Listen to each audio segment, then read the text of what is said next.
I could tell you put on some weight. I see it in your face from the. Yeah. I could tell you. How you been, bro? Good. Just getting over COVID this past week. So Oh, wait. Okay, so I seen you post you were sick. yeah. You said you've been sick. I didn't know you had COVID. Yeah, it turned out it was COVID. Yeah. Wow. Okay, so walk me through that. Like, when did you first realize you were sick? When did you get tested? Well, I came out to USA's, and watched the show, and I got back that next week, and I kind of had like a sniffle, like a little bit of cough, and I was like, oh, that's weird, I'm kind of sick, but didn't think anything of it, and I never got anything more than that, except, and then I like started losing my taste and smell. Oh, dude, I don't like that. I mean, even though that's not like life and death, but I mean, the last thing you want is after a show when you've been craving all this food. Yeah. Oh man. What's the worst part? Just like trying to eat my food right now, and get that down. Well, and like I can't really get to the gym, so. But I mean, I've been. It's been over like 8 days now or something. So I mean, I think I'm pretty much in the clear. Is it getting better now? Like, do you feel better? Oh yeah, I mean, I felt fine this whole time. It was just like a head cold, Okay, so that's not too bad. I mean, did you get your sense of taste? Are you getting your sense of taste back or no? A little bit today. Like I didn't have it bad like a lot of people. Like I didn't lose it fully. Yeah. Like I just ate earlier and I can kind of taste, like if it's a strong taste, I can taste it, but it's just like really faint. Okay. I've had people tell me like they couldn't taste for like months on end. Yeah. It has to be. I mean, I don't know if you're kind of like an appetite guy or not. I have my moments, but for the most part, I don't have the biggest appetite. So if I can't taste, it's gonna be hard. It's gonna be hard for me to eat. Yeah, man. All right, so let's get right out. I didn't even introduce you yet, but all right, guys, welcome to another episode of Real Muscle Podcast. Today I got Jonathan Withers. What's up, Jonathan? How's it going, man? If you guys don't know who Jonathan is, you're not a real bodybuilding fan, but he won the heavyweight class and the overall at the MPC Nationals this year, which is I think it's even harder this year than most years because we didn't know what was happening. A lot of people, including myself, got super fat in the off season. So that's actually really good. I think it's. Can you hear me? Wait, can you hear me? Yeah, there it goes. It was breaking up for me. I'll cut off a second. Yeah, so I think it's actually harder this year than it was every year. And a lot of people thought that because of COVID that there would be less competition. I actually think there was more because a lot of people were itching to compete. There was some good heavyweights, really good heavyweights. I mean, there's 31 heavyweights at National. Boom. There you go. Yeah, it was stacked. So, I mean, I think everyone in that top 5 is going to be a pro. Yeah. So I think it actually had the opposite effect because there were less shows. I think more people wanted to compete, actually. You know what I'm saying? So that's actually really good. I mean, you saw the quality of USA's. Like, I mean, there was like so many good guys at USA's. Like, yeah, there were. It was stacked. Well, I mean, like every class. Yeah. And then I guess the shows were later too, so it made it even more competitive. My boy Jason Coley was doing the light heavy. I was like, "There's nobody's gonna beat you, bro," because he was more shredded 6 weeks out than I've probably ever seen anybody on stage. I was like, "Bro, this is nobody gonna beat you," and he got 4th, and I'm like, "Holy shit, this is crazy," But it was definitely stacked. So let's start from the beginning, all the way back from the beginning. Who were you as a kid? Like, were you an athletic kid? Were you a skinny kid? Like, you know what I'm saying? I like to ask you because I want to know like what kind of steers you toward wanting to get big, right? So yeah, I mean, I played sports like everybody did when I was a kid. I mean, I played everything: soccer, basketball, football, and then like when I got to high school, I focused on like wrestling and football. Okay. Because I've always kind of been big. I mean, I was kind of like a fat kid too, so like big but fat, That I'm starting to think that is one and the same. I'm starting to think if you get fat easily, you seem to put on muscle easily. It seems like sometimes. Yeah, for sure. And then like once I got to high school, like my hormones hit and I started getting shredded. It was like I got a six pack for the first time, Uh-huh. and but that's where I like fell in love with working out because like I enjoyed sports, but like I could go to the gym whenever I wanted. Okay. Okay. Uh-huh. I didn't have to like wait for practice or anything like that. So um, yeah, I mean that was just it for me. I enjoyed working out more than I did the sport. Do you have any siblings? I do, but they're all like way older than me. I'm like 11 years younger than the closest one. So okay, I'm noticing a pattern that a lot of times, a lot of really good athletes, especially bodybuilders, football players, things like that, seem to be either the youngest sibling, second to youngest sibling, but they had older brothers that made them want to get stronger. Whether because I think having just older siblings, just having somebody bigger and stronger than you at home, I think motivates you to get bigger and stronger. Yeah, I mean, I think so. I really didn't grow up with them around, so it's like, I think for me, it was just like it was a kind of an escape Hmm. because like I could just go to the weight room and like I wouldn't have to worry about anything else. Hmm. Yeah, because I mean, I was practically an only child. Okay. Uh, yeah, Okay. um, but for sure, I get that. It's like um, I don't know. It was like the only place I felt like a guy. You know what I mean? Because like Yeah. I live with my mom, so I was like single mom and Mhm. stuff, so I couldn't like really relate to her. Yeah. Yeah. Yeah. So Couldn't if I go to you I couldn't get, express your masculine energy, I guess. yeah, exactly. So I go to the weight room, and I was like, that was it. Yeah. Yeah.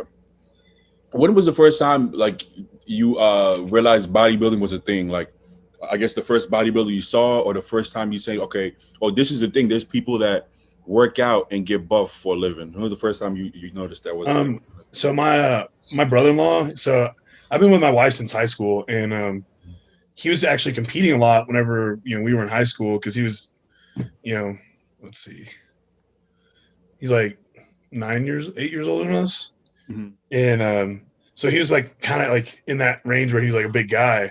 He was the biggest guy I've ever seen, but he was a light heavyweight at the time. But yeah, he was, Yeah, I'm sure. I'm sure he was huge.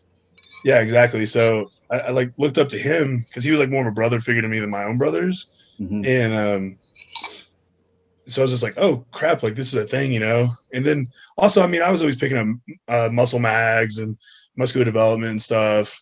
And you see Jay Cutler on the cover, and you're like, there's no way that's possible. Hmm. Like, there's no way anyone can get that big, or like Ronnie Coleman. Yeah. Okay, so speaking of that, so who was like the first pro you seen, whether it was a magazine or YouTube or whatever? Like I was obsessed with Jay Cutler when I was younger. Hmm. Like Hmm. he was like, I thought he was perfect because it wasn't like a perfect flowing physique, but I could relate to it Yeah. Yeah. because like I kind of had that blocky physique. Like I knew I was never gonna look like Flex Wheeler. Yeah. Yeah. But Yeah. Hmm. maybe if I get big enough, I could look like Jay Cutler. I think a lot of us relate that in that way. Like we kind of you'll notice that everybody kind of favors whoever looks more like them, like physique wise, right? So you'll notice like somebody like Milos, he'll usually like the guy with the small waist. You'll Yep. see Ronnie usually likes the freaky guy, or Dorian likes the guy that trains hard. Like we all kind of like favor whoever resembles us or what we think we look like more. I think it's subconscious sometimes because nobody Oh, for says it like sure. nobody really said like Flex Order doesn't say, well, I had a aesthetic physique, so I like Dexter, but everybody you kind of see everybody leans kind of in a direction. I feel like Jay. I don't know if there's anybody who didn't look up to Jay at one point. You know what I'm Oh, for saying? sure. Even for me, like I had a complete different physique from Jay, but Jay's just likable. I don't know, like you can't not like the guy. Well, for me, it was always how like he took those losses to Ronnie. Uh-huh. Like I don't think anybody could lose like that. Like Instructive. he Yeah, literally would like shake his hand, and be like, "Okay, come back next year. Come back next year." exactly. And then as a champion too, right? Some people say, okay, as a champion, you should be so confident that it's like borderline cocky. Some people say you should be like super humble. And I think Jay was the perfect balance. Like he's gonna say, well, I'm gonna win, obviously, but he never came off condescending.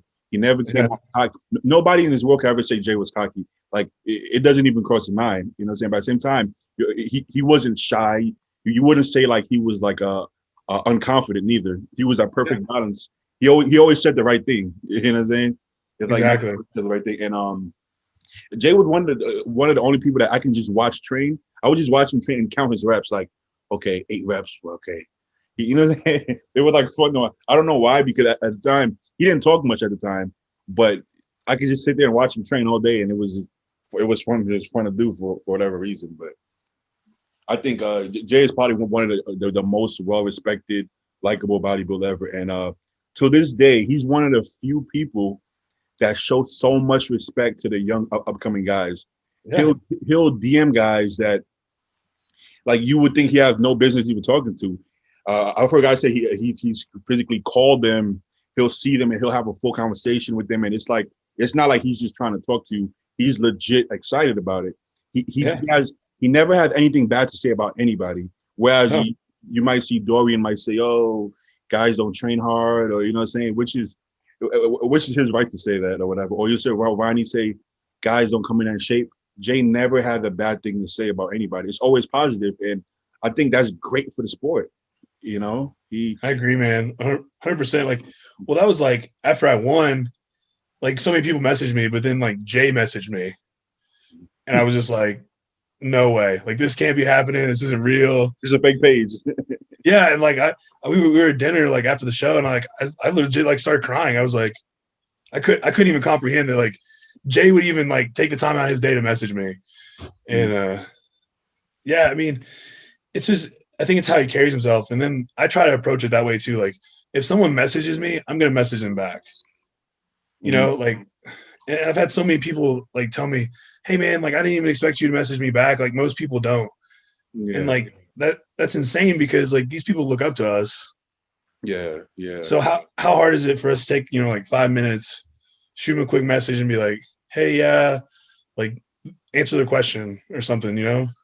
It's not that hard. And what it is, I think sometimes it's hard for us to even comprehend that people look up to us because we don't feel special. We feel like anybody else. So sometimes people say things and you're kind of like, you can't really comprehend it because it's like me, like you look up to me, like what does that even mean? Like, you know, like I'm nobody, right? You know, sometimes we'll give ourselves that kind of credit. And we think so little of ourselves sometimes too, you know, because you know, like you get in a rut and you're like things aren't going right. Yeah, and so like you think even less of yourself, and you know, and so it makes it hard to like get on someone else's level and be like, them meeting us or like seeing us in the gym and talking to us is a highlight of their day. For sure, yeah. You know? I didn't actually know you before this, right? Until like leading up to the show, I realized we had the same culture and whatnot. But I get the idea that you haven't changed at all. Just by talking to you, and you were probably the best guest I've dealt with as far as because my schedule gets pretty hectic.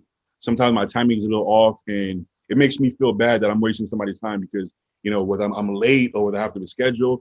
It always make it, but you were so cool about it that I didn't even feel bad. Like you made it seem so. Oh, no, don't worry about it. Yeah, I could do it tomorrow. I could do it time. It's life, man. It's life. You know, stuff happens. I definitely appreciate that because it's not easy for bodybuilders to do that because let's say you're a bodybuilder and you don't even have a job. You don't have a girlfriend. You don't have anything to do. Your time is still limited because just for the fact that you have to get the meals in, you have to get your workout in. You're at the gym. There's probably like 50 people trying to talk to you. So a 1 hour workout becomes a 3 hour workout. Yeah. Gyms are closed now. A lot of gyms are closed. You're probably driving a lot further to work out now, maybe 30, 40 minutes, some people. So the time is so limited on top of that. So for you to be that flexible and chill about it, and you probably have other people hitting you up for podcasts or whatnot. So I definitely appreciate that. And I think that's going to take you like very far because a lot of people aren't that way. You know what I'm saying? And I think that the more you can be that way, it just makes people, first of all, like you more, respect you more. I feel like you're going to be like not to compare you to Jay, but I see you going down that road where everybody has a ton of respect for you because of the way you carry yourself. And I think that's really important. I think the world needs more people like that, to be honest with you. Yeah. Well, I mean, I always tell people like I try to approach everything with like one thing in mind, and that's just like have pride. And if I can't like be prideful how I behave, like that I can't expect people to respect me, you know? And so just try to portray an image of like, you know, I'm real, I'm a good guy. so many people are so fake in this industry, Mhm. and you can tell like they're just trying to sell you something or like the next thing or make some money off of you, and it's like the money's gonna come. You just gotta be patient, Yeah, and it's like I'm just having fun with it. you can. I feel like you can see right through it when somebody's genuine, and somebody's not. I think you can definitely get a feel for that. Get a feel for Oh, that. for sure. So let's switch gears. What was your first show? From what I heard, you've only competed like 3 times. I've competed twice. Yeah. Oh man, that's crazy. But I mean, obviously, like not to give the wrong message. You've been training. You've been training long before, Oh though. yeah. I've been training for like 12 years, so it's like I was just in the Marine Corps, so I didn't have like the time to compete or do things like that. I wanted to do it right Hmm. and give 100% to it, and I just couldn't do that at the time. Okay, so here's the thing. Okay, there seems to be a sweet balance, like a really, uh, I guess a slim balance between this over competing and under competing. Yeah. So I know guys that let me switch the view so they can see both of us at the same time, real quick. Boom. I know guys that kind of go, okay, let's say I'm 5'10". I'm shredded at 220 pounds. Okay, and they'll say, well, uh, let me give it like Ian Valier. He's 260 on stage. So until I'm 260 stage weight, I'm not gonna compete. I'm like, well, Ian wasn't 260 when he turned pro, and he wasn't 260 when he did his first show. So yeah, there's levels to it. I wouldn't go that far. I wouldn't say, well, let me wait until I look like a top pro before I compete because, no offense, Yeah. first you might never look like a top pro. Second of all, there's so much for you to learn that you can't compile it and try to learn it right away, right? Because your coach has to learn your body. So if you just never competed, you might not peak properly at 260. So you do have to learn your body, right? And Yeah. then you have the opposite guys that want to compete in every show, and they're like, yeah, I want to get that rebound. Which there's some truth in it. The rebound, you definitely put a lot of muscle on, but they just keep cutting, bulking, and they just hopping in shows and it's like they never get a chance to actually hold that weight. So they look the same because just because you bulked up to 280 and you diet right back down, it never really got to like marinate or mature. Yeah. Yeah. So it's like I think there's a balance there. Maybe once or twice a year. Some people maybe 3 times a year. Some people maybe only once a year. But what do you think about that? Because you kind of waited longer, whereas when I've tried competing little, I didn't make really good gains, and I've never competed too much. But I think for me, I actually competed too little, so I've never mastered peaking my body. So that's kind of my fault. I'll look fucking phenomenal leading up, and then kind of on show it's kind of like, what happened, So, what do you think about that? What do you think is the balance for that? I mean, I've been very fortunate because like each time I've peaked perfectly almost. Yeah. And me and Justin just work perfect together. Um, so I mean, my body like diarrhea, like I dump water really easily, so I don't have to do anything crazy, like no salt manipulation. Um, so for me, it's hard to say because like I probably could get ready for a show in like 6 weeks and be just fine. Um, but I really think like competing like once a year is the best thing because like you set your mark and you say like this date I'm gonna be perfect. Okay. So that's in your head. But then if you give yourself a backup plan, like you go, oh well, if this show doesn't go well, I'll do this show. Yeah, I don't like that. I don't like that. And I think a lot of people do that. Yeah. I actually had that idea a little bit. Like I was like, oh well, if national doesn't go well, I'll do USA's Yeah, yeah. because they moved it. And that, man, I don't want to compete again. I just want to do. I want to do nationals. Let's Exactly. just. I mean, it's so expensive too. Like when you think about it, like all that money to compete, just put all your eggs in one basket and do it. And if it doesn't work out right, hit your rebound, compete a year later. I agree, and I Um, mean, even if not a year, at least close to it, because yeah, like okay, maybe let's say if you didn't peak properly for nationals and you got third, and realistically, if you did USA's, you're pretty sure you probably are going to win, right? yeah, But I mean, but what difference does it make? Because you'll win anyways if you do it next year. yeah. I'm only But gonna be better. exactly. So you'll win and you'll look even better. I remember Hunter talking about that. His dad said, "Hey, listen, if you do nationals this year, you're probably gonna win your weight class and get your pro card. But if you do it next year, you probably gonna win overall. And Hunter's like, I'll just take the year off. I want to win overall. So he Yeah. knew he could get his pro card, but he's like, I don't want to just keep competing. I want to actually just get better. So I definitely agree with that. I agree with that. And there's some people that say they get better the more they compete. I think for me, because I don't peak easily, there could be some truth into that. There could be some truth in that. But also, I think it could be dangerous because I'm like a water buffalo, so I actually have to do a lot of manipulation to get dry, and I wouldn't want to repeat that 2-3 times, man. That's hard on your kidneys. Yeah, I mean, it almost gets borderline dangerous too, because I mean, like you're on gear a long time. exactly. You know, it's just is not healthy for you, and I think people lose sight of that. Like health is the most important, Yeah, and so the healthier you can be, you're just going to keep getting better and better. But I mean, you see it like a lot of pros compete. Like a lot of the guys that were getting 16th of the Olympia this year, hmm they had to compete 4 times to qualify. yeah. And so they just didn't look as good as those guys that only competed once. Well, yeah, good point. So that they burnt out of. I Excuse think I me. lost you. Oh, I can still hear you, but you look frozen, but I can hear you. You can hear me too.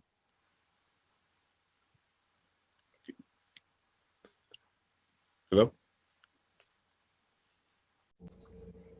There we go. Oh, it's still recording. Okay, good. Yep. All right, so we don't lose anything. Sounds Yeah, good. well, you were saying some of the guys that placed low, their body was just burnt out because they just competed too much. Yeah. Yeah, yeah. So okay, so me and you kind of have different physiques as far as peaking, right? So I think the balance will be this. I think if you can peak relatively easily, like yourself, once a year is all you need. And somebody like me, I think I'm thinking somewhere in between. So I did USA's December. Next USA's is probably going to go back to normal, which would be July, which will give me about 7 months maybe. I think for me, anywhere from 7 to 10 months is fair. I do put on muscle pretty easily, so I think that could be fair for me. Yeah. Just to be able to learn my body a little bit more, but not. It's still gonna be like what it's gonna be like what once every 8 months. It's not like I'm competing Yeah. 3 times a Well, year. I think that's still roughly like in that year range, you know? hmm Like, because when I say a year, it's like anywhere from like 8 months to like 16 months, even, you Yeah, know? Because that gives you some time to take off and rest, give your body rest, and then hit it again, you know? exactly. And to be fair, I think you have to give your coach. You know how people give their coach a prep. I think you should give your coach the whole year. Yeah. Give him the rebound. Give him offset. Give him everything. With me, I'm also a coach myself, so I kind of like the experimenting and figuring it out. So I literally I literally came to Compton 16 weeks out, which sounds like a Yeah. long time, but It's not enough, though. mind you, I was this is probably like an overstatement, but I was like skinny fat. Yeah. I lost muscle and I gained a bunch of fat. So I'm usually like I can be 280 pretty lean. I was 280 fat, which is a horrible starting point. So he had to Yeah. put muscle on me and diet me in, which to get in his credit, he did do it. But I mean, it can't be your best, right? Like that's impossible. So You have a big structure, too. Like, you, you can hold a ton of muscle. yeah, yes, So it makes it really hard to stand next to guys that are even like shorter than yeah. So you know, and weigh the same. like the super heavy from your show, he had a pretty big frame as well. What was his name? Bundy, something like that. This internet, his internet connection is bad today.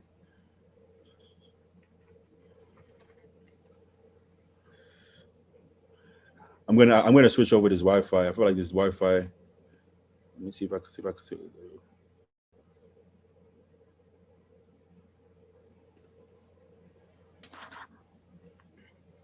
I want to switch over this Wi-Fi.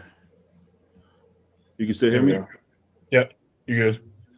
I think I want to click a different Wi-Fi.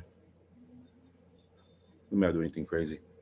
Yeah, but the super heavy from your show had a big frame as well, and he told me he was like about over 270 on stage. He was 273. So that see that you can't always compare yourself to other people because I feel like I have like a smaller waist, so I don't know if I need to be as heavy per se, but Yeah, you definitely have to. If you have a big frame, you definitely have to carry some muscle. So I'm gonna give Compton like literally. I'm working with him right now all the way until so rebound, time off season, everything, just to make sure he has full control and not try to take control and give him control and take it back and it's just yeah, no. I mean, I I contacted him like, let's see, it's like 10 months before I wanted to compete, you smart. know. Yeah. And then we did that first show, and then I was like, I'm just gonna stay with him. Everything works fine, you Hmm. know. And so I've been with him almost 2 years. That's probably why you got in there so quick because you just completely you just followed a program from a really good coach without. I think a lot of people try to do things themselves a little too much, and Yeah. a lot of time wasted for sure. So we didn't talk about your first show. So what was your first show experience? What did you find it easier than you thought, harder than you thought? Did your body respond? Was your body fighting you back? How did you feel with that one? I mean, I was a lot smaller than I thought I was gonna be. you know, Happens to because everybody. like, yeah, man, I was always a bigger guy. Like I weighed like I think we started that prep at like 265. Hmm. I got down to like 206. Yeah, that Yeah. that's always the kid. Everybody says like I lost muscle or I'm flat, and I'm like the truth is that we never have as much muscle as we think. No, I was just fat. It looks like muscle. Obviously it Yeah. looks like muscle when you fill out the shirt, but then when you cut down, you're like, yeah, I wasn't. It wasn't there. Yeah. Well, I could have got even smaller. I could have pulled down to a light heavy for that too. And we just like, let's just stay here. Let's stop dropping, overall. So, I mean, I guess it was easier.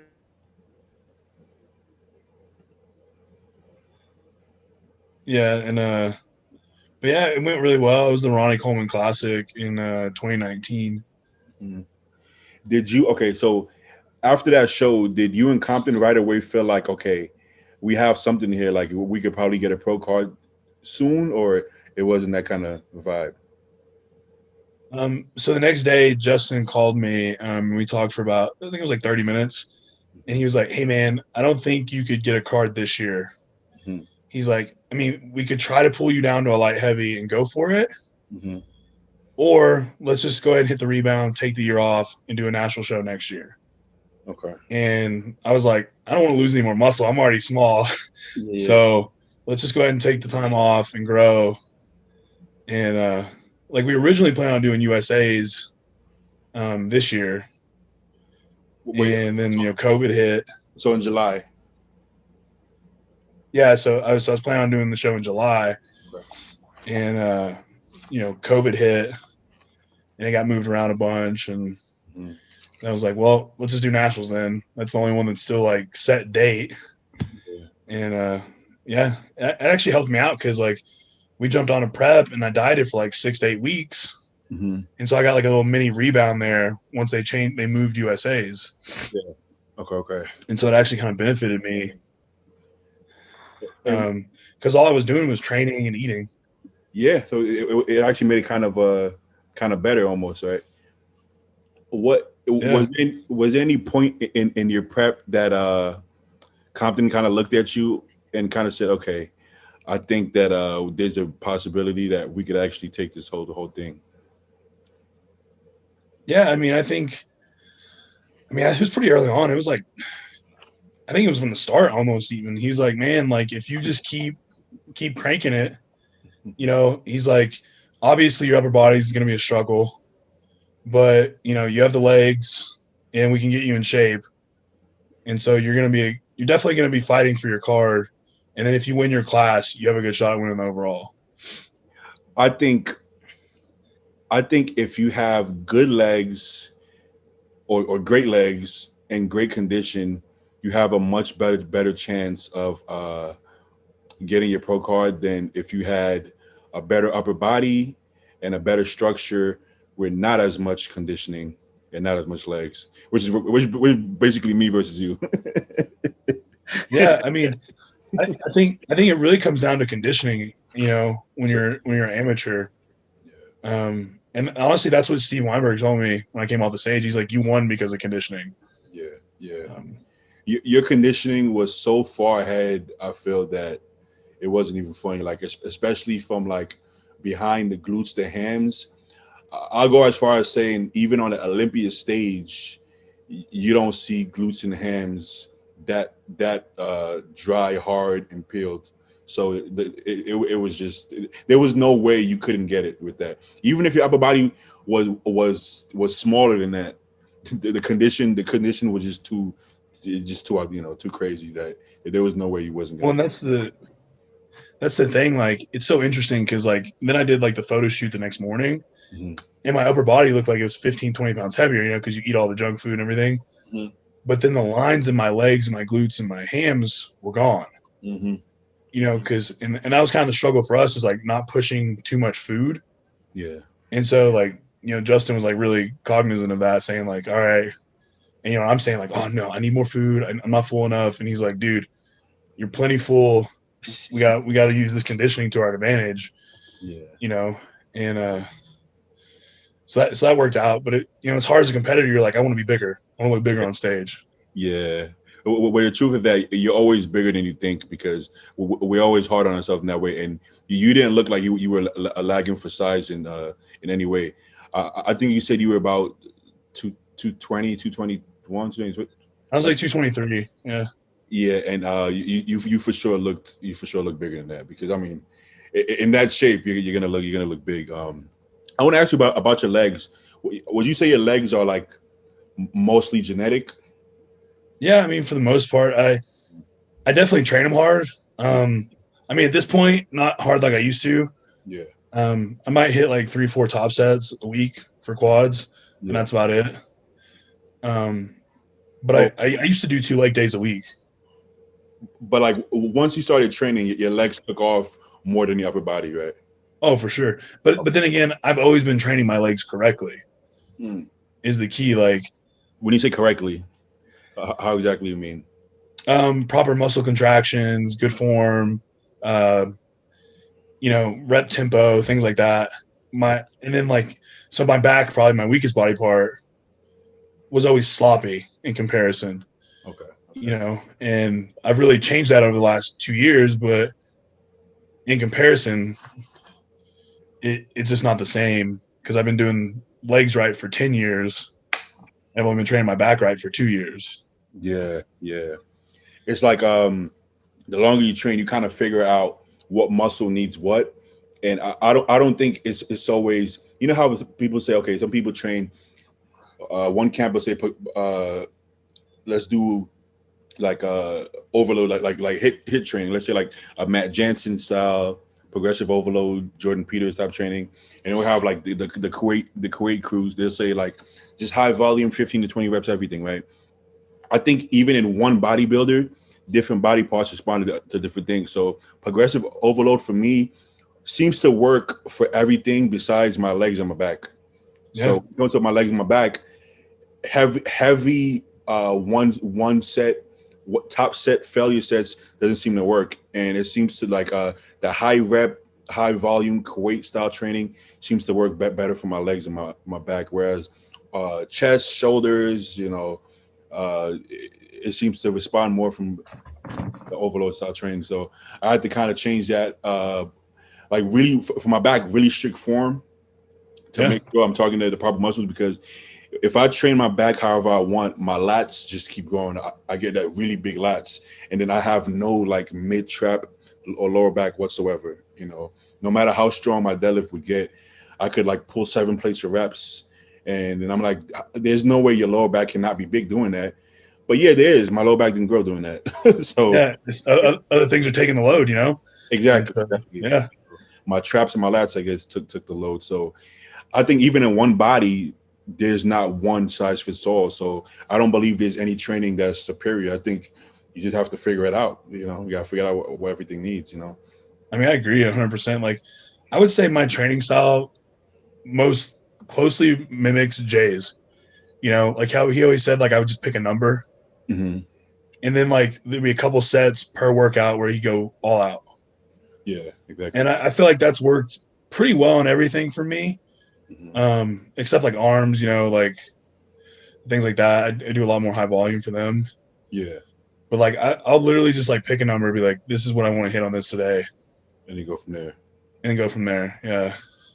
So I don't want to hold you too much longer because I know you gotta go hit the gym. But I do want to cover a couple other topics. So obviously with this topic, you can get as specific or not specific as you want. But I feel like I have to cover it a little bit for the fact that sometimes I hear people say some outlandish stuff as far as what they think like it takes to turn pro, and we both work with the same coach, so I know Justin doesn't do anything crazy. So Yeah. when you hear somebody think like, do you find it funny? Like people really think you need to be taking everything under the sun at crazy doses just to get a pro card, And the funny part, people who say these things, not only do they not resemble a pro, they usually have done nothing, So it's Yeah. I mean, I find it all the time. Like I mean, you get these messages too. Like people are like, oh, like what's your gear stack? Like, what does it look like? And then you like tell them, and they're like, that's not possible. And you're like, don't that's what I have. take. Like, you don't have to believe me. Like, Mm-hmm. And it's like there's only so much compounds. First of all, a lot of these compounds we don't even know what it is. Like people be like, "Hey, you ever heard of dihydroboldenon?" And I'm like, "What the hell is that?" Do you ever heard? I'm like, "Bro, there's nobody's doing this stuff because there's only so much things you can take, and every coach basically goes through the same yeah, compounds, and some people like this lower, this higher, this lower, and honestly." Regardless of which way you do, it all works to a point. So it's pretty much everything else that is leading into it. But it's hard for people to believe it, I think, because they've never actually tried it. Like, how many people have actually ate clean all year round, minimum meals, and actually just ate more and more and more clean food, increased their training, increased their training intensity, peaked off season, and came down. A very small amount of people have done it, and the people that have done it are the people winning shows. You know what I'm yeah, saying? So whereas most people, they might eat kind of clean and then have junk meals and kind of clean. They might not track it. They might not do this, and they just keep upping the drugs. And what happens is nothing really happens. So they're well, it like, shows in their physiques. Like you can tell because they're just adding drugs. They're not doing the work. exactly. So I think that's what makes people think this because they've never actually tried doing what we do. Hire a coach, follow the program to the T, everything, including the teaspoon of olive oil, including tablespoons of peanut butter. You know what I'm Yeah, saying? Including when he says have the 10 grams of glutamine into workout, you actually have it to the T, and you follow that for 12 months. There's no way you're not gonna add a crazy amount of tissue. You know, no, you'll be surprised how much tissue add. So I think that's the real the real secret. Whereas a lot of people hire different coaches to try to take their stack and take their stack, and they realize that nothing really changes it's because all the same. it's Well, I really mean, all the same. Yeah. I was watching Chris Aceto talk about it one day, Mhm. and he doesn't even like tell guys what to take a lot of the times. No, he He's just doesn't. like whatever you have, use it. He's like just pick three compounds, take it, Uh, and then that's it. literally, he gives more refunds than he works with clients because clients save up money and pay him, and then he'll send them a program, and they'll be like, "Hey, like, what's this? I thought it was going to be," and he'll be like, "You know what? Just take your money back," because he knows where the conversation is going to go, and Yep. that's just not what he does. Like him and Jay would be like, "We've never discussed the drug." Jay already knew what to take because he knew it was going to be the same 3 or 4 things, so Yeah. they didn't have to talk about it. All he had to do was give him his diet. So they're like, "You never talked about drugs with Chris?" He's like, "No, like they didn't have to because, like, I mean, I know at this point you've been doing it long enough that you already know what to take. So let's say if Compton only did your diet, you'll probably get the same results because you already know what he's going to tell you to do because it's the same. It's the same Yeah. thing. So to be honest, it's not that deep. We don't do dihydroboldenone. Or like I had a client the other day. He's want to take mint, and I'm Yeah, like, I keep hearing about that. I'm like, there's a reason why it's not even classified as a steroid because there's more bad than good. So there was never a yeah. point to use it. Well, I always love when people say it's really good on paper. Yeah, but it's gonna kill you. Like it doesn't make sense, you know? Or somebody say that I don't use insulin, and they're like, "No way, you can't use insulin." But it's like, well, you don't. You can, and it can be effective. But if you didn't, it doesn't really. You know what I'm saying? I feel like I have my moments where I do it when I don't, and now I'm with Compton. So again, like I'm doing everything he told me, and he just didn't tell me to do it, so I didn't do it, and I think I look pretty good. Like I don't feel Well, like I look different. I mean, like you get deep in off season, you might need it. Yeah, You know, and then you're having to eat, 1,000 grams of carbs a day. yeah. Yeah, it's But this year I'm just holding a ton of water, so I'm assuming he doesn't want me to hold any more water, so he's just like yeah, do it, and I'm still really full because I don't know, it's just the way my body's acting. So it honestly it's not that interesting, it's not that deep, it's pretty simple, it's pretty basic, and that's it. You cover all the bases, and it's not that intricate. At least for us, I'm sure there's coaches that are a little more intricate, but I prefer simple coaches. Me yeah. personally. I don't want to have to do 1 tablespoon of chia seeds and and one Yeah. Rice Krispie treat, but then one cup Well, it's of like a brown rice. spreadsheet. They send you like a Yeah. spreadsheet. And you're like, no, just put it in a simple Word document. And I go down the list and I just follow the diet. Exactly. Or like I was confident. Does it matter? Like, do I have to split it up? Does it matter when I take it? Whenever it's more convenient for you. Perfect. There we go. Yeah, it's convenient for me to Yeah, I take. lost you. Yeah, Oh, you got me. You got me. yeah. There you go. You're good. Oh, You're perfect. good. Yeah, he'll just be like, "Well, use Think. it whenever it's convenient for you." You know, simple.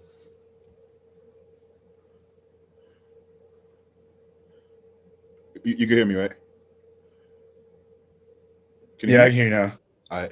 Let me Well, wrap it up kind before. of. Let's wrap it up before the Wi-Fi There we go. explodes. Huh? I said let's wrap it up before Yeah. the internet explodes on me or something. So all right. So what's your off-season goals for this year? Like, is there any like weight goals for stage? Is there any competition plans? I mean, so I was like 223. I'd like to step on stage at 240. I mean, I think that'd be a good look for me. That's gonna. Um, What's your height? every I'm 5'7". Oh, that's gonna be. Ooh, it's gonna be freaky. As long as I can keep my waist where it's at, like I think I'll be good. And obviously my back, I need a lot of size on my lats. Mhm. That's gonna be the main focus. My arms, my shoulders all right, my chest is all right, but I mean like obviously more size there too. But Mhm. and just leave my legs where they're at, and I'll be good. Yeah, I agree. But the truth that everybody has weaknesses, right? Um, Yeah, I, it doesn't. Yeah, obviously your legs are ahead of your upper body, but I don't think it was that glaring, bro. Like looking at you, it wasn't like no offense, like it wasn't like I remember B pack. I feel like yeah, it was very noticeable. I mean, and he turned pro, and I thought he was a good pro, but I don't think yours is that extreme. I think you still look pretty thick everywhere, but yeah, but obviously if you bring that up, man, I don't know. I think you're gonna be I think it'll be a lot more dangerous than people think. Yeah, than people, yeah. you Well, know. and I think the reason it was so kind of glaring for a lot of people is so Ross, the guy that got second to me, he had Yeah. the best back in the whole show, Okay. Yeah. and so like his strongest point was his back, and my weakest point was my back. And uh, so like it made it more glaring than that, yeah. Yeah. I can see you that. know. And so a lot of people are like, oh, his back's not that good, but it's like it's not bad. It's just not he has a phenomenal back, Exactly. Exactly. and so And obviously the legs are so big that it'll stand out a little bit more. Well, it probably helps you that Big Ramy is the Olympic champion. I know I just keep telling people that I was like, everyone always compares me to Ramy. I'm like, well, There you hey, go. if I can win an Olympia someday, that'd be great. I think before even stepping on a pro stage, you already have the second most impressive legs in the IFBB, and I was gonna say a second best, but it depends what. Before this Olympia, Ramy didn't bring his legs in that peeled, so I was gonna say overall, I would say with the conditioning, probably the best. But now that Ramy came in that way, then obviously it's just right. I Yeah. mean, listen, to be second in anything in IFBB is crazy, especially if it's to Ramy. Yeah, I know, man. It's crazy. Like I knew I was gonna do good, but I didn't think I was gonna do that good, you know. I mean, obviously it was my second show. Yeah. And so it was just Well, I mean, I just try to stay humble and mhm. take everything in stride. Well, you did great, Jonathan. And do you have any sponsors, anything you want to shout out? Not currently. I'm working on that right now, so probably next week Uh-huh. I'll be Yeah, I can hear you now. yeah. Mhm. Like next week I'll be making an announcement. I'm linking up with a sponsor next week, so Boom, boom, boom. Good to hear. Something tells me I might know who it is, but I'm not gonna say it. But I'll probably ask you off air. But yeah. anybody you want to shout out? Obviously, shout out to Compton, both our coaches. But anybody want to shout out? Yeah, just first off, my wife. My wife, she supports me in everything I do, and Good, good. you know, she's the one that made this happen. So she got me up every morning and kicked my butt and things like that. And then What's you your know, name? Justin just believing in me from day one. Rebecca. Rebecca. Shout out Rebecca. Shout out Rebecca. All Yeah, right. yeah. Mhm. Who else? And then just yeah, just Justin. That's it, man. Like Good. my family and friends. Like I can name everybody, but it'd take forever and stuff. They know So who they are. They know who they are. But Jonathan, so yeah, make your way to the gym so you can get the biggest back in IFBB along with the biggest legs. And I definitely appreciate you sir. coming on. Thanks for being flexible. Thanks for dealing Thanks with for having me. my Wi-Fi. I don't know what's going on with the Wi-Fi today, but I kind of switched over, but I didn't want to switch over and make it even worse. But hopefully next time I have you on, I'll have better Wi-Fi. But thanks for coming on, and I'll definitely speak to you soon. Expecting big things from you, man. Big things from you. No pressure, but I'm expecting Thanks big for having me. of Yeah, course. All right, brother. Go kill that back workout, man. Go kill that back workout. sounds good.